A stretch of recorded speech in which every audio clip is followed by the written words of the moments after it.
This is the White House. This is not just a building. It is a security system built to protect one person above all others, the President of the United States, Donald Trump. What protects him isn't only walls or guards you can see. It's a network of hidden systems working constantly around him.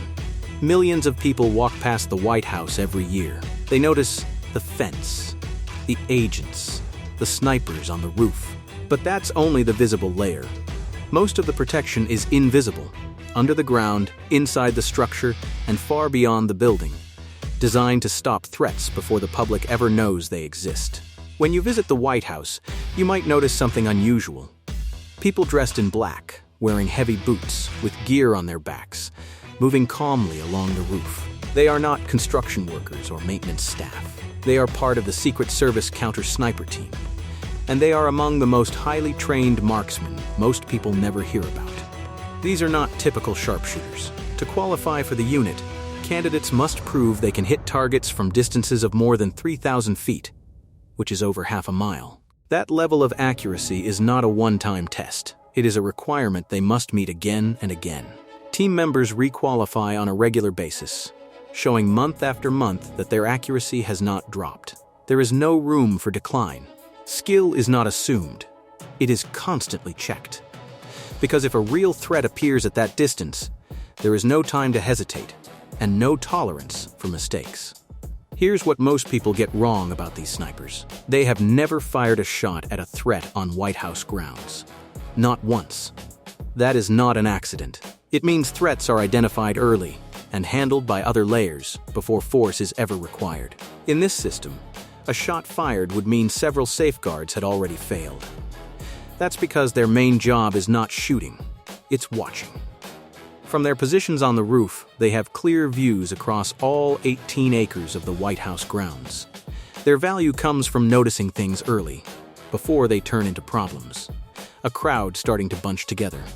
Someone acting in a way that doesn't fit. A small movement that stands out. From the roof, they can also see well beyond the fence, including Pennsylvania Avenue, Lafayette Square, and several surrounding blocks. That wide view gives security teams time to respond before a situation gets close. They carry custom-built .300 Winchester Magnum bolt-action rifles fitted with Schmidt and Bender optics. This equipment is chosen for accuracy and consistency at long distances, not for show. A single setup can cost as much as comparable to a new luxury car, reflecting the level of precision and reliability required for the job. Those eyes on the roof are critical. But they don't operate in isolation. Everything they see has to be matched by people on the ground, ready to act the moment something changes. But those snipers are not working alone. If you have ever visited the White House and seen officers dressed in black patrolling the grounds, you are looking at members of the United States Secret Service Uniformed Division. They serve as the constant, visible force protecting the White House. While close protection agents, the ones most people recognize from movies, stay focused on the president himself, uniformed division officers handle the rest. They secure the gates, run checkpoints, control movement across the grounds, and protect the perimeter.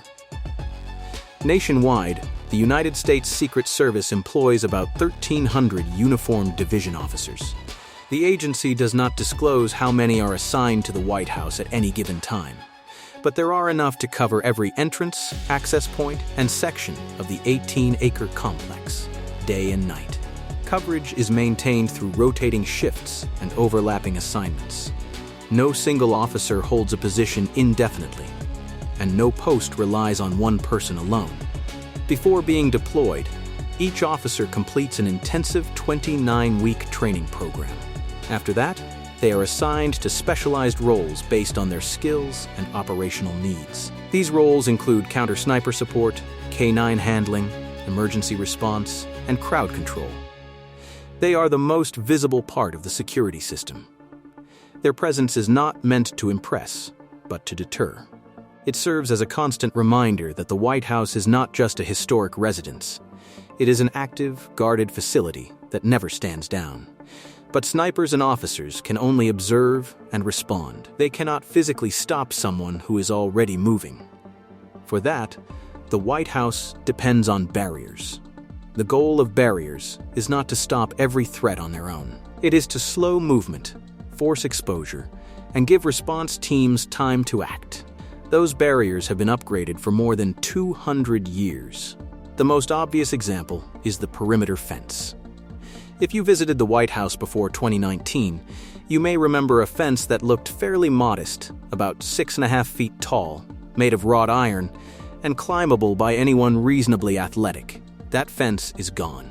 Today, the perimeter fence stands about 13 feet tall, doubling its height and significantly changing how the grounds are protected. The new fence is taller than an NBA basketball hoop and runs about 3,500 feet around the White House. It's made of thick steel bars set deep into concrete, strong enough to stop a vehicle moving at high speed. But the height isn't the most important part. The fence is built with sensors that send an alert the moment someone puts force on it. You don't have to climb over it. Touching it the wrong way is enough to trigger an alarm. When that happens, someone inside a command center knows immediately. The fence also includes what the Secret Service calls anti-climb technology. They don't explain exactly what that means, but security experts believe it includes angled or curved sections near the top that are hard to grab, along with systems that can tell the difference between a bird landing on the fence and a person grabbing it. The project took years to complete and cost about $64 million. It turned the fence from a simple barrier into an active warning system. Even so, fences mainly slow people down. They work best against someone moving carefully. So what happens if someone sprints toward the White House the instant they get past the fence? That's where the dogs come in. The Secret Service has used guard dogs since the mid-1970s, and the breed they rely on is the Belgian Malinois. That choice is deliberate. You can think of a Belgian Malinois as similar to a German Shepherd, but lighter, faster, and more intense. These dogs can run at speeds of around 30 miles per hour, clear a 6-foot fence without slowing down, and maintain a field of vision of roughly 270 degrees while moving. They are bred and trained for control and grip. Once they engage a threat, they are trained not to release until commanded. Every deployment is controlled by a handler, and engagement follows strict rules. The objective is to stop movement quickly, not to cause unnecessary harm. Before being deployed, each dog completes roughly 20 weeks of training. During that time, they learn to detect explosives, identify unusual behavior, and physically stop intruders. In close-quarters situations, their speed and reaction time often exceed what human officers can manage. The Secret Service does not disclose how many dogs patrol the White House at any given time. What is clear is that if someone makes it past the fence, they will encounter a response almost immediately. But dogs, like officers, respond to what they can see. So what happens when a threat isn't visible at all? That's where infrared sensors come in. They ring the entire perimeter of the White House compound. These systems detect heat signatures, which means they can identify human movement even in complete darkness. Someone could wait until 3 in the morning, wear all black, and approach from what they believe is a blind spot. The sensors would still detect them long before they got anywhere close. The Secret Service has never officially confirmed that these sensors exist, and they have never disclosed where they are placed. That lack of confirmation is deliberate. Once people know where detection systems are, they can try to avoid them. By refusing to explain exactly what technology is in use, the Secret Service keeps an advantage over anyone attempting to study the grounds for weaknesses. The less that is known, the harder the system is to work around. Many threats never reach the White House at all. Intelligence collection, investigations, and early interventions often stop plans in other cities, other states, or entirely online. By the time someone approaches the grounds, they may already be the final link in a chain that security has been watching for weeks. Some reports suggest these sensors are sensitive enough to react to animals like squirrels and birds. Because of that, security teams spend a lot of time separating real threats from wildlife that gets too close. Inside the White House, monitoring continues out of sight. In certain areas, pressure-sensitive systems are believed to be built into the floors. These allow agents to track movement inside the building without relying on cameras. Some reports say the system can even tell people apart based on their weight and the way they walk.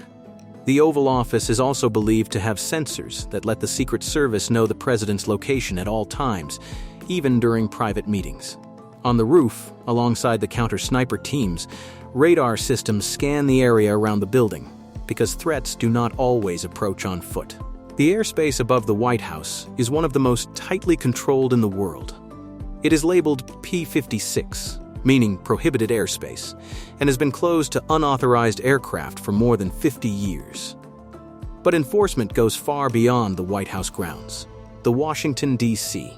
Special Flight Rules Area extends 15 nautical miles in every direction from Ronald Reagan Washington National Airport, which is only 4 miles from the White House. Any aircraft entering this zone without approval from the Federal Aviation Administration is flagged immediately. If a pilot does not respond to warnings, control shifts to NORAD. Fighter jets can be launched and reach the White House within minutes. If an aircraft is judged to be a serious threat and the pilot refuses to change course, those jets are authorized to shoot it down. This is not just a policy on paper. In May 2005, a student pilot flying a small Cessna accidentally entered restricted airspace. The White House, the Capitol, and the Supreme Court were evacuated. Fighter jets intercepted the plane and forced it to land at a nearby airport. The pilot had no bad intentions, he was simply lost. But the response showed how the system works. Until a situation is fully resolved, the security response treats every unknown aircraft as a possible threat. Smaller aerial threats are handled differently. If a drone is flown illegally near the White House, the Secret Service uses counter-drone systems to detect it, track where it came from, and in some cases take control of it or shut it down. This response is backed by national policy. The Federal Aviation Administration, the Department of Homeland Security, and the Department of Justice all play roles in defining and enforcing drone restrictions around sensitive sites. What appears to be a small aircraft is treated as a potential intelligence or delivery platform until proven otherwise. In addition to that, surface-to-air missile systems are believed to be positioned at undisclosed locations around Washington, D.C. These systems are designed to stop airborne threats long before they can reach the White House. That is the perimeter: snipers, fences, dogs, sensors you cannot see, radar, fighter jets, and missiles. But now imagine someone somehow gets past all of that and reaches the building itself. At that point, the building is no longer just a workspace. It becomes the next defensive layer. The White House, first built in the 1790s, may look fragile from the outside. In reality, every one of its 147 exterior windows is made with ballistic glass designed to stop high-caliber gunfire. In November 2011, a man parked his car on Constitution Avenue, took out a semi-automatic rifle, and fired at the White House. Several bullets hit the building, but none broke through the glass. What shocked many people came afterward. The Secret Service did not realize the White House had been hit for 4 days. The gunfire was initially treated as unrelated until a housekeeper noticed broken glass on the Truman balcony. Investigators later found bullets stuck in the window frames, including one that cracked the outer layer of glass in the first family's living area. The glass did its job, but the delayed response revealed weaknesses that were later fixed. Beyond physical protection, the White House also has its own air filtration system built to defend against chemical, biological, radiological, and nuclear threats. If harmful substances are released outside, the building can seal itself and keep circulating clean air inside. The system works by maintaining positive pressure, which pushes air outward and prevents contaminated air from leaking in.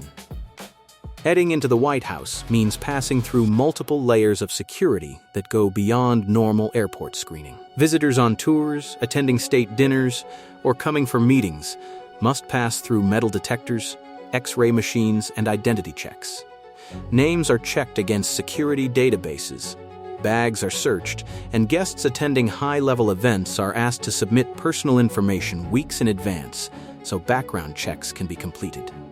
Staff members are screened even more thoroughly. Their finances, personal connections, and travel history are reviewed in a vetting process that can take months. Even after approval, Everyone, without exception, goes through security checks every day. Security planning does not focus only on outsiders. History has shown that internal access can present risks if screening and oversight fail. Still, no system is perfect. In 2014, a serious breach showed how even the strongest security setup can fail. On September 19, Omar Gonzalez climbed the north fence of the White House while carrying a folding knife. He ran across the lawn, ignored commands to stop, and was not stopped by attack dogs. The north portico doors were unlocked. Gonzalez pushed them open and ran inside, passing an officer at the entrance and continuing through the building toward the private living area. He made it as far as the East Room before a counter-assault agent tackled him. Barack Obama and his daughters had left aboard Marine One just minutes earlier. Afterward, the Secret Service said Gonzalez had been stopped at the door. That claim quickly fell apart when whistleblowers revealed that alarms had been muted, dogs were not released, and doors had been left unlocked. After the breach, the Secret Service director resigned. Congressional hearings followed. The entire security system was reviewed and rebuilt. The taller fence, upgraded sensors, and stricter procedures all came from that single failure. That is why the White House depends on one final layer of protection, meant for situations where every other defense has failed. At that stage, the priority shifts. The goal is no longer prevention, but continuity. The system is designed so the president can remain informed, connected, and in command even if the building above becomes unusable. Beneath the East Wing is the Presidential Emergency Operations Center. It can only be reached by a hidden elevator secured with reinforced doors and biometric access. The bunker was first built during World War II, after the attack on Pearl Harbor. Over time, it was expanded during the Truman renovation and strengthened further during the Cold War, turning it into a hardened command center. While the exact details are classified, it is widely believed to be designed to survive a nuclear strike. Its depth and construction point to an extreme level of protection. Former First Lady Laura Bush described being taken there on September 11, 2001. She recalled passing through heavy steel doors that sealed shut behind her before reaching the operations room, where Vice President Dick Cheney was already directing the government's response. The facility has its own communication systems, secure links to the Pentagon, an independent air supply, food storage, and space to operate for extended periods without support from above ground. Some reports suggest there may be an even deeper facility beneath the White House, often referred to as the Deep Underground Command Center. It has never been officially acknowledged, but it is believed to serve as a hardened command and living space for extreme emergencies, including nuclear scenarios. There are also reports of a roughly 761-foot underground passage connecting the east wing of the White House to the Treasury building. How many other tunnels may exist beneath the area is unknown. In 2010, a construction project estimated at $376 million took place on White House grounds. Tall fences blocked public view for years, but when they were removed, nothing above ground appeared to have changed. Whatever was built, it was done below the surface. In the end, the White House is not protected by any single measure you can point to. Not the fence, not the snipers, not the bunker beneath the East Wing. It is protected by a system designed to assume uncertainty, human error, and evolving threats. A system built to detect early, slow movement, buy time, and preserve control. That is what protects the President of the United States, and right now, that means protecting Donald Trump. Long before danger is visible, decisions are already being made, responses already positioned, and contingencies already in motion. The building may be historic, but the security surrounding it is constantly adapting, quiet, layered, and always active. Because the goal is not to appear secure, but to function when it matters most.